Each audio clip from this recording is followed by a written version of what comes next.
Hello everyone.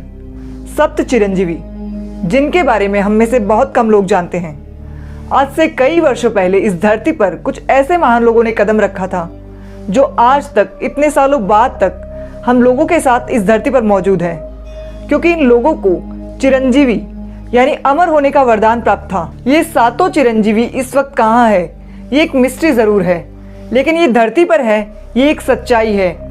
भले ही इन्हें कभी किसी ने देखा नहीं होगा, लेकिन अलग अलग समय पे अलग अलग लोगों ने इनके होने का एहसास जरूर किया है। ऐसा कहा जाता है कि जब कलयुग का अंत हो रहा होगा तो भगवान विष्णु अपने 10वें अवतार कल्कि अवतार में धरती पे आएंगे और बुराइयों का अंत करेंगे, यानी राक्षस कली से युद्ध करेंगे। तो इस धर्म युद्ध में भगवान विष्णु का साथ यही सप्त चिरंजीवी देंगे। आज के इस वीडियो में हम इन्हीं सप्त चिरंजीवी के बारे में बात करेंगे, इनकी हिस्ट्री के बारे में बात करेंगे कि कैसे इन्हें चिरंजीवी होने का वरदान प्राप्त हुआ।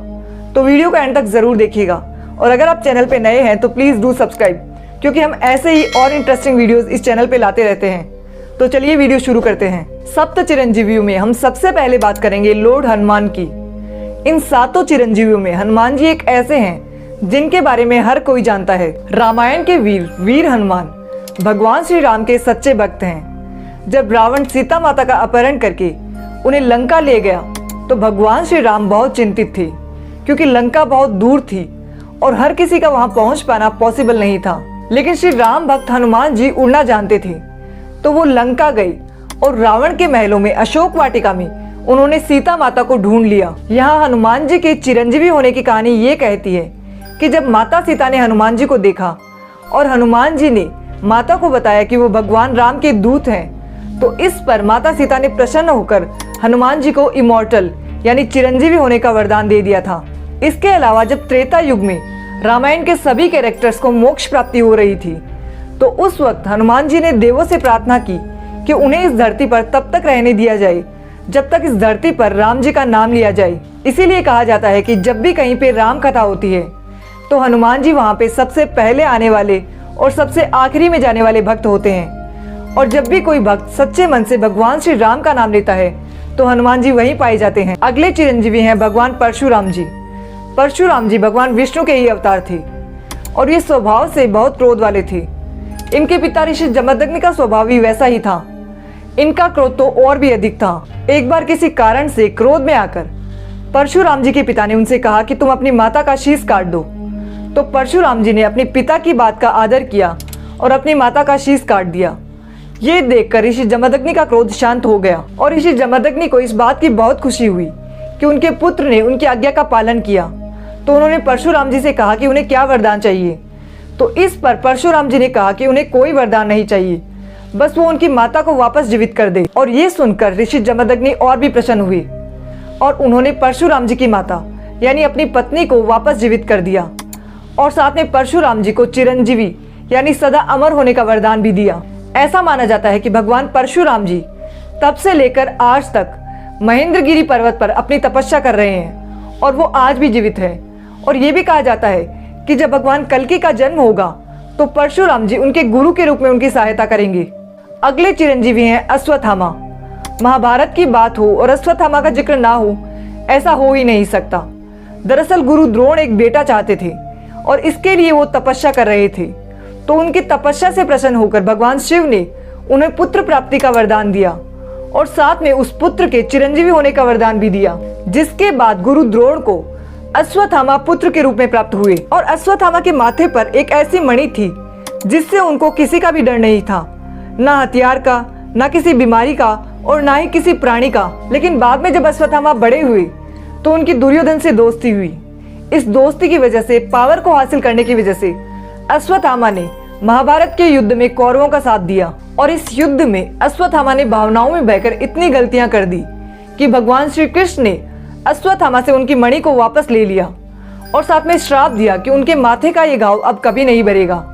और श्री कृष्ण ने यह भी कहा कि अश्वत्थामा अपनी पूरी जिंदगी एक रोगी बनकर रहेंगे और उनकी कोई हेल्प नहीं करेगा।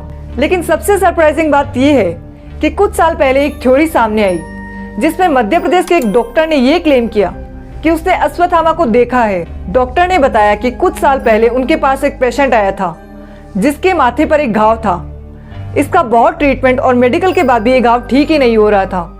तो उस डॉक्टर ने पेशेंट को मजाक मजाक में एक दिन बोल दिया कि आपके माथे का ये घाव तो ठीक ही नहीं हो रहा है, क्या आप अश्वत्थामा हैं? और इसके बाद जो हुआ वो बहुत शॉकिंग था। डॉक्टर ने बताया कि जैसे ही उसने ये पूछा वो पेशेंट वहां से गायब हो गया, और इतना ही नहीं, किसी भी स्टाफ मेंबर ने उसको वहां से बाहर जाते भी नहीं देखा। और अश्वत्थामा को लेकर ये एक ही थ्योरी नहीं है, ऐसी कई थ्योरीज अश्वत्थामा को लेकर सामने आती रहती है। अगले चिरंजीवी हैं राजा बलि। बलिदान शब्द राजा बलि से ही उत्पन्न हुआ है। दरअसल राजा बलि एक बहुत बड़े दानवीर थे, लेकिन ये दैत्य कुल के थे। राजा बलि ने पूरी पृथ्वी को अपने अधीन कर लिया था। एक बार ये एक बहुत बड़ा यज्ञ करने जा रहे थे, जिसके बाद इनके पास असीम शक्तियां आ जाती, और इस यज्ञ को देखकर जितने भी देवी देवता थे वो बहुत चिंतित हो रहे थे। तो भगवान विष्णु वामन अवतार यानी ब्राह्मण अवतार में उस यज्ञ में पहुंच गई।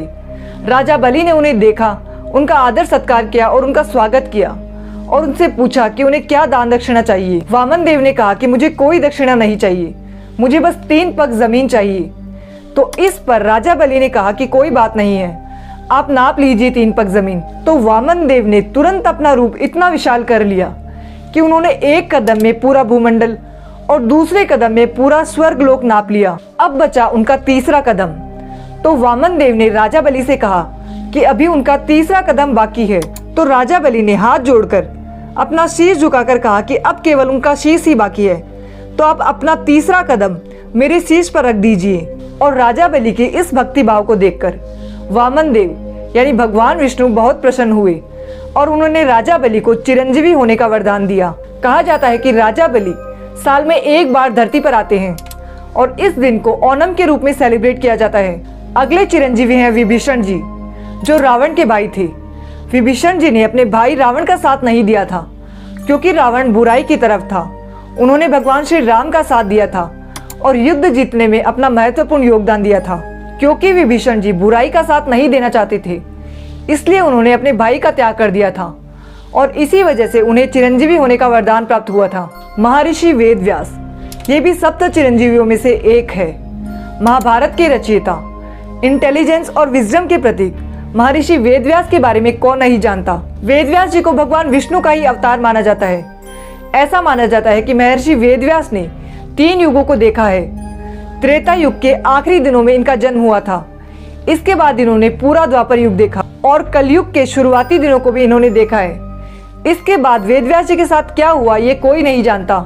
ऐसा कहा जाता है कि दुनिया की बुरी चीजों को देखकर वेदव्यास जी नॉर्थ इंडिया के एक गांव में जाकर रहने लगी, और वो आज भी वहीं पर है। अगले चिरंजीवी हैं कृपाचार्य। कृपाचार्य भी महाभारत के युद्ध का हिस्सा थे। हालांकि ये युद्ध में कौरवों की तरफ से लड़े थे, लेकिन इन्होंने ये युद्ध बड़ी ही निष्पक्षता के साथ लड़ा था, और ऐसा माना जाता है कि इसी वजह से इनको अमरता का वरदान प्राप्त हुआ था। तो दोस्तों ये है सप्त चिरंजीवी, जो आज भी कलयुग में हमारे साथ इस धरती पर मौजूद हैं। आई होप आपको आज का ये वीडियो पसंद आया होगा। अगर हाँ तो वीडियो को लाइक करें और शेयर करें, और ऐसे ही और इंटरेस्टिंग वीडियोस देखने के लिए हमारे चैनल को सब्सक्राइब करें। तो मिलते हैं नेक्स्ट वीडियो में, तब तक के लिए बाय बाय।